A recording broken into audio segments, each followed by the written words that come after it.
हरे कृष्णा। राधे राधे आप सभी को।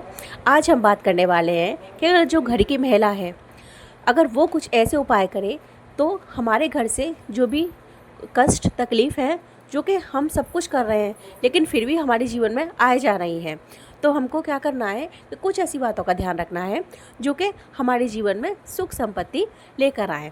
लेकिन ये काम घर की महिला को ही करना है। तो सबसे पहले चलिए शुरू करते हैं कि सबसे पहले हमको सुबह उठते ही हमको क्या करना है। सबसे पहले हमको सूर्योदय से पहले उठना है। हमको हमेशा आदत बनानी है कि हम सूर्योदय से पहले ही उठें। ये एक अच्छा प्रतीक माना जाता है तथा सकारात्मकता इससे घर में बढ़ती है। सुबह उठने के उपरांत हमको अपने घर में हल्की आवाज़ में थोड़ी देर के लिए भजन चला लेने हैं, क्योंकि हम ही उठ गए हैं लेकिन ज़रूरी नहीं है कि जो हमारे आस पड़ोस के लोग हैं वो भी उठ गए हों। इसलिए हमको केवल हल्की हल्की आवाज़ में कुछ देर के लिए 2-4 भजन चला लेने हैं। उसके बाद हमको एक लोटे में पानी लेकर अपने पितरों के लिए घर के गेट पर उस पानी को डाल देना है, क्योंकि इससे हमारे जो पितर होते हैं वो प्रसन्न होते हैं। उसके बाद हमको पूरे महीने में जब भी कभी भी अमावस्या पड़े, उस दिन हमको अमावस्या पर अपने घर की जो चौखट होती है, दहलीज होती है, उसको बहुत अच्छे से साफ़ सफाई करनी है, उसको धोना है और उस पर सरसों के तेल के इधर उधर दोनों साइड दीपक जलाने हैं।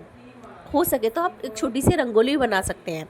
और पूर्णिमा के दिन हमको क्या करना है, साल में 12 पूर्णिमा होती हैं, इस तरीके से हर महीने एक पूर्णिमा आती है, तो हमको उस पूर्णिमा पर खीर ज़रूर बनानी है और माता लक्ष्मी को उसको भोग लगाना है। माता लक्ष्मी को खीर बहुत अति प्रिय है, इसलिए पूर्णिमा के दिन आपको ये काम अवश्य करना है। गुरुवार के दिन हमको क्या करना है कि जो हमारे घर पर तुलसी माता है उसमें थोड़ा सा कच्चा दूध डालना है, ज़्यादा नहीं डालना वरना तुलसी माता सूख जाएंगी। हमको उसमें थोड़ा सा कच्चा दूध डालकर हमको गुरुवार वाले दिन ऐसा करना है। अगर किसी का हमको कर्ज वापस करना है, अगर हमने किसी से कोई कर्ज ले रखा है और वो हमको वापस करना है, तो उसके लिए हमको हमेशा मंगलवार का दिन चुनना चाहिए, क्योंकि मंगल कर्ज को दोबारा नहीं आने देता। हमको मंगलवार का दिन ही चुने किसी का कर्ज वापस करने के लिए।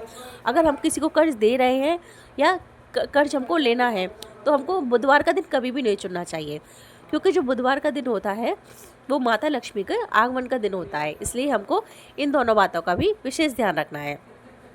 उसके बाद हमको क्या करना है कि हमको भगवान के मंदिर जाना है और जो शिवलिंग है उस पर एक बेलपत्र चढ़ाना है, उस पर राम नाम लिखकर।